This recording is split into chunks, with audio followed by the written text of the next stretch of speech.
1 Pedro, capítulo 2,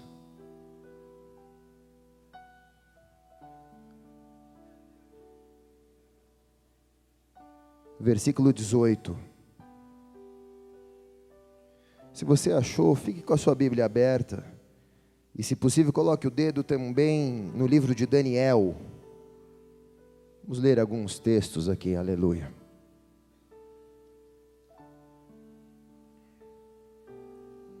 Aleluia. Pede para gelar um pouquinho aqui, ó. Põe para gelar um pouquinho, só um pouquinho aqui esse ar aqui, tá? Por favor.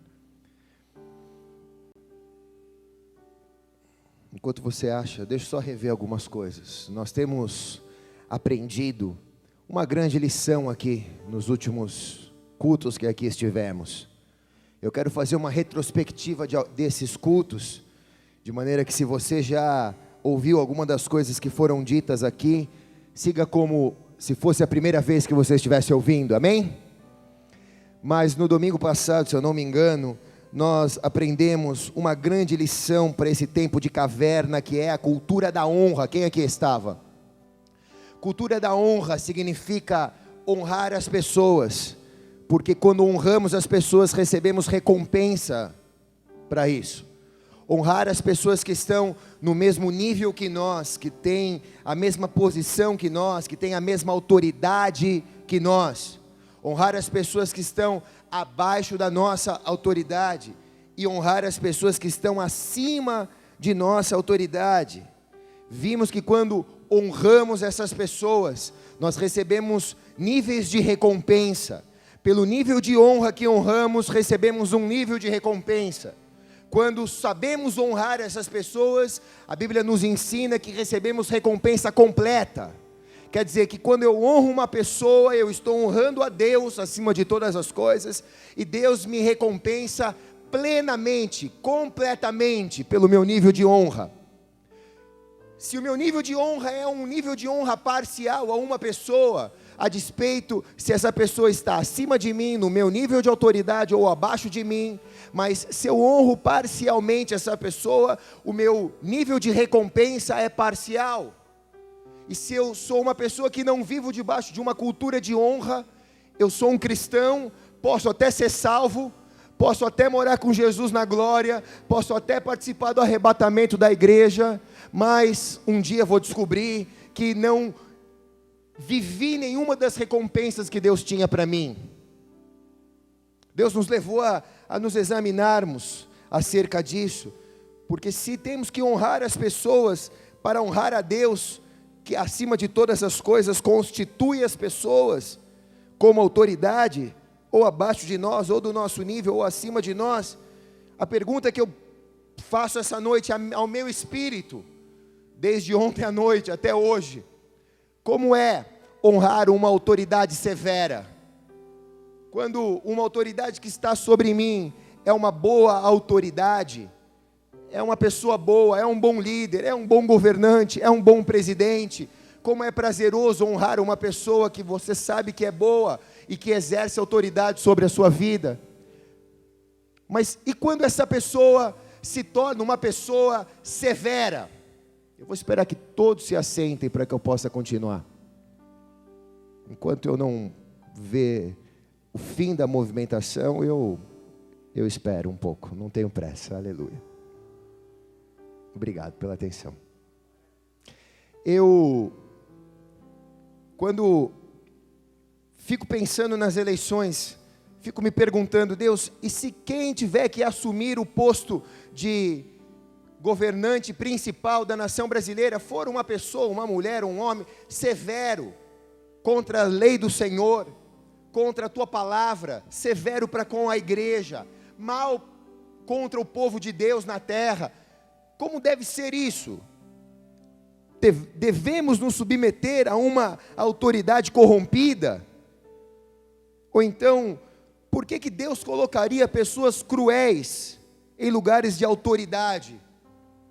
Se toda autoridade pertence a Deus, por que Deus permitiria que uma pessoa cruel ascendesse a principal mandatária da nação brasileira, com intenções camufladas ou não, de perseguição à igreja, a despeito de quem seja a vencedora, o vencedor, não estou me referindo a ninguém aqui, deixo isso bem claro. Mas devemos nos submeter ou não devemos nos submeter a uma autoridade ímpia? Como devemos nos submeter a uma autoridade ímpia? De Deus origina a autoridade, mas a crueldade se origina do homem e não de Deus. Amém? Então eu encontro a resposta em alguns textos que vamos ler essa noite. 1 Pedro capítulo 2, versículo 18, diz assim: escravos, sujeitem-se aos seus senhores, com todo respeito, não apenas aos bons e amáveis, mas também aos maus, porque é louvável que, por motivo de sua consciência para com Deus, alguém suporte aflições, sofrendo injustamente. E alguma outra versão diz assim: vós, servos de Deus, sujeitai-vos com todo temor aos vossos senhores, não somente aos bons e moderados, mas também aos maus, porque isso é agradável, que alguém, por causa da consciência para com Deus, suporte tristezas, padecendo injustamente. Vamos ler Daniel capítulo 1.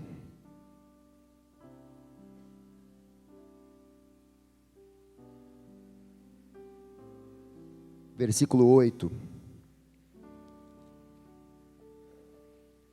Daniel, contudo, decidiu não se tornar impuro com a comida e com o vinho do rei, e pediu ao chefe dos oficiais permissão para se abster deles. E Deus fez com que o homem fosse bondoso para com Daniel e tivesse simpatia para com ele. Apesar disso, ele disse a Daniel: tenho medo do rei e do meu senhor, que determinou a comida e a bebida de vocês. E se ele os achar menos saudáveis que os outros jovens da mesma idade, o rei poderia pedir a minha cabeça por causa de vocês. E Daniel disse ao homem, que era o chefe dos oficiais, que tinha se encarregado de cuidar dele, de Ananias, de Misael e de Azarias: peço-te que faça uma experiência com os seus servos durante 10 dias. Não nos dê nada além de vegetais para comer e água para beber. E depois compare a nossa aparência com os jovens que comeram a comida do rei. E trate com os seus servos de acordo com o que você concluir. E ele concordou e fez a experiência com eles durante 10 dias.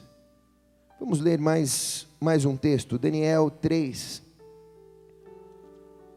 Como é bom ler a Bíblia, né? Aleluia. Como é bom ler a palavra de Deus, aleluia. Daniel capítulo 3, versículo 14. Nabucodonosor lhe disse: é verdade, Sadraque, Mesaque e Abednego, que vocês não prestaram culto aos meus deuses, nem adoraram a imagem de ouro que eu mandei erguer. Pois agora, quando vocês ouvirem o som da trombeta, do pífaro, da cítara, da harpa, do saltério, da flauta dupla e de toda espécie de música, e se vocês se dispuserem prostrar-se em terra e adorar a imagem que eu fiz, será melhor para vocês. Mas se não adorarem, serão imediatamente atirados numa fornalha em chamas, e que Deus poderá livrá-los de minhas mãos. Aleluia. Sadraque, Mesaque e Abednego responderam ao rei: ó Nabucodonosor, nós precisamos defender-nos diante de ti. Nós não precisamos defender-nos diante de ti. Se formos atirados na fornalha de chamas, o Deus a quem prestamos culto pode nos livrar, e Ele nos livrará de tuas mãos, ó Rei. Mas se Ele não nos livrar, saiba, ó Rei, que não prestaremos culto aos teus deuses, nem adoraremos a imagem de ouro que mandaste erguer. Amém. Coloque a mão sobre a palavra, feche teus olhos. Pai, nós te agradecemos em nome de Jesus, porque nessa noite podemos abrir a tua palavra com liberdade na nossa nação, ouvir a tua voz, se assentar acerca de ti, ser ministrado acerca das tuas ordenanças. Fala ao nosso coração, acampa os teus anjos ao nosso redor agora com a espada desembainhada, guerreia essa guerra por nós, assenta-nos agora, para que nada nos distraia, Senhor, nos mantém concentrados e ligados em Ti. Ó Pai, como precisamos disso, rogamos por isso, Senhor. Eu também vim aqui em busca desta palavra, fala ao meu coração, porque nada tenho a dar, vim também, Senhor, para receber. Ministra-nos, Deus, e o nosso compromisso é dar a Ti toda a honra, toda a glória e todo o louvor. Amém e amém. Aleluia.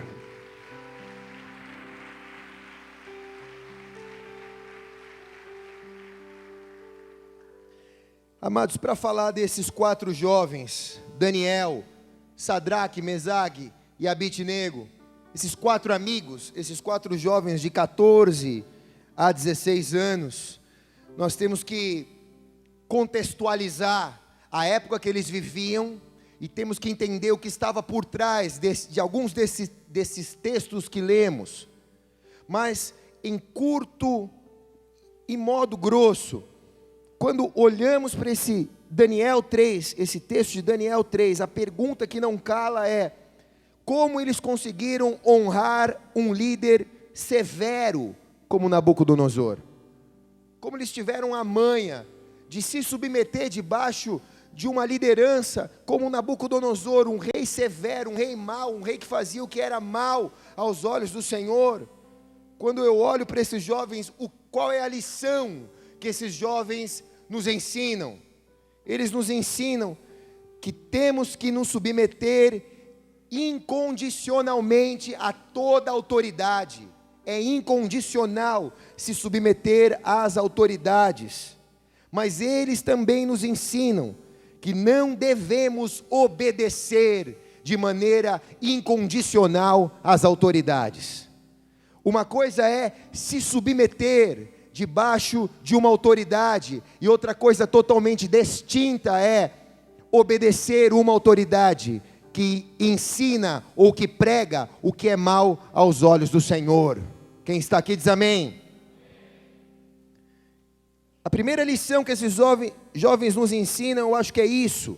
Uma coisa é se submeter e outra coisa é obedecer.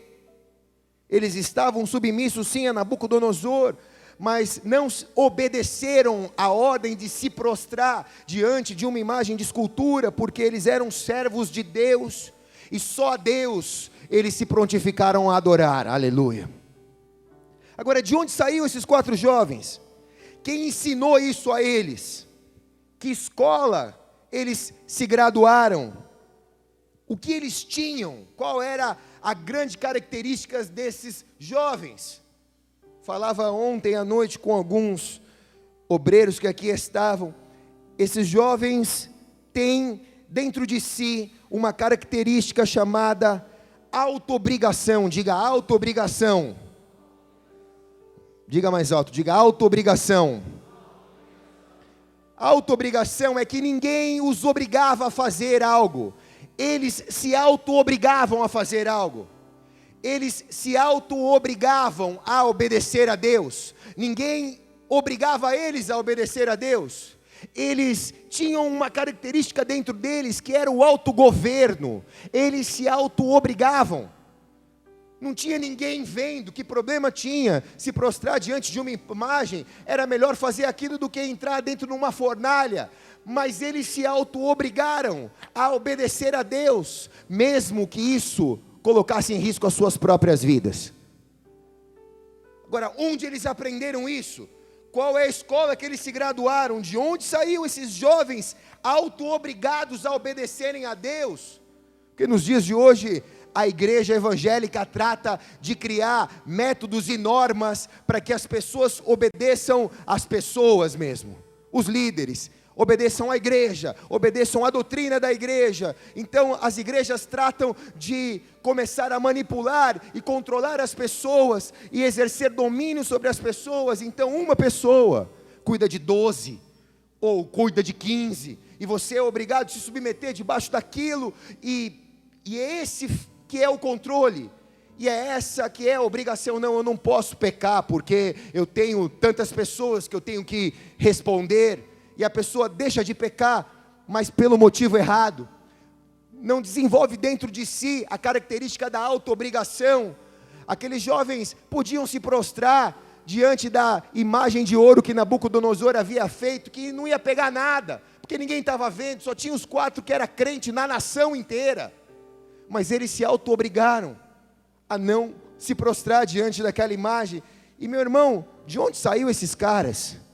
De onde saiu 4 meninos de 14 a 16 anos, que resolveram obedecer a Deus acima de qualquer coisa, passando por cima de qualquer coisa, não desonrando uma autoridade severa, um presidente de uma república chamada Babilônia, não desonrando, mas também não desonrando a Deus, obedecendo a Deus acima de todas as coisas.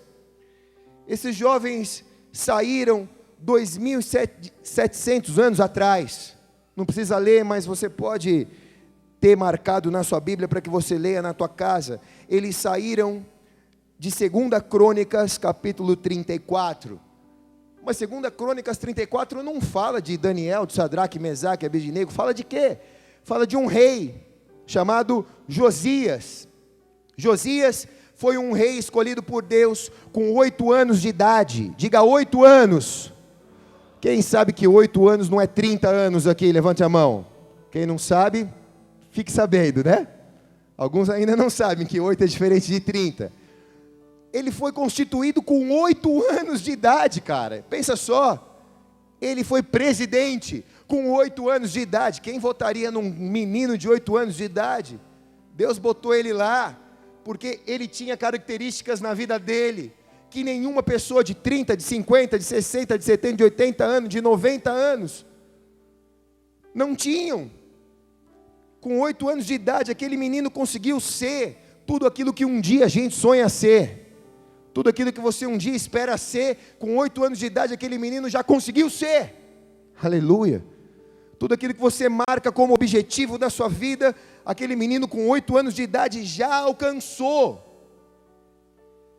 Em 2 Reis, diz assim, que Josias tinha 8 anos de idade, quando começou a reinar, e reinou 31 anos em Jerusalém, e ele fez o que era reto aos olhos do Senhor, e andou em todo o caminho de Davi seu pai, não se apartando dele nem para a direita e nem para a esquerda. Olhe para cá, com 8 anos de idade aquele menino foi constituído rei, e ele fez o que era bom aos olhos do Senhor.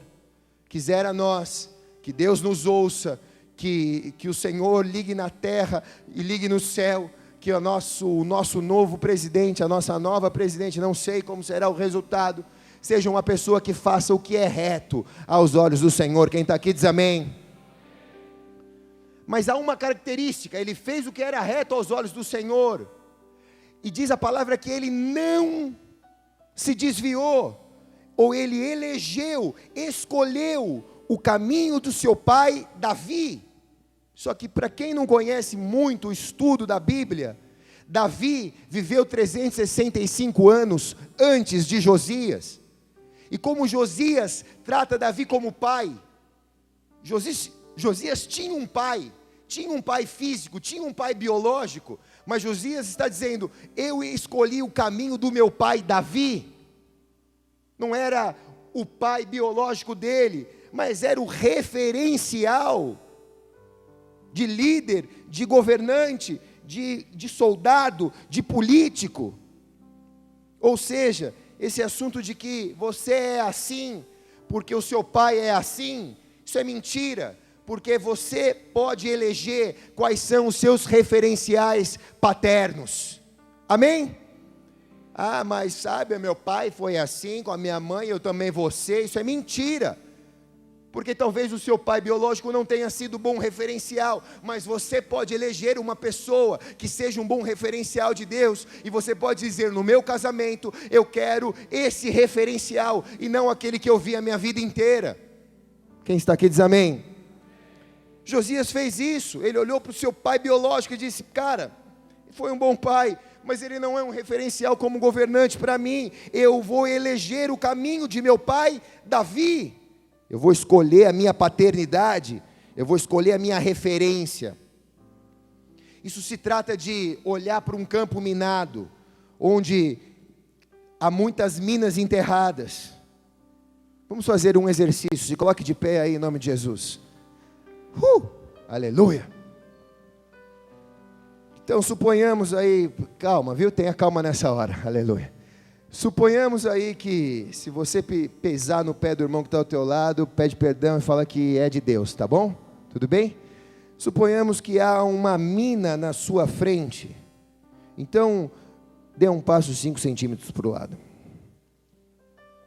Ou para um ou para outro, sei lá, né? Ok? Então, o seu problema está a 5 centímetros do seu lado, e a sua solução está a 5 centímetros à sua frente. Dê um passo à frente. Ok? Entendeu? Ok, pode voltar. Cuidado, cuidado, cuidado, já pisou na mina, já explodiu. Falei? Sabe do que se trata? Alguns explodiram já na hora de pisar do lado, não sabia onde era o lado, pisou na mina, né? Se trata, sabe do que? De atravessar um campo minado, sabendo quem é o referencial. Se eu cruzei o campo minado, e se eu estou do lado de lá, ou se há alguém do lado de lá, e eu preciso chegar lá, eu preciso de um referencial, ei, você que chegou aí, me fala uma coisa, como que eu ando por essa vida aqui? Como que eu ando na minha geração? Como que eu ando por essa cidade? Porque se eu pisar aqui, tem uma mina chamada prostituição que explode. Se eu pisar aqui, tem uma mina chamada mentira que explode.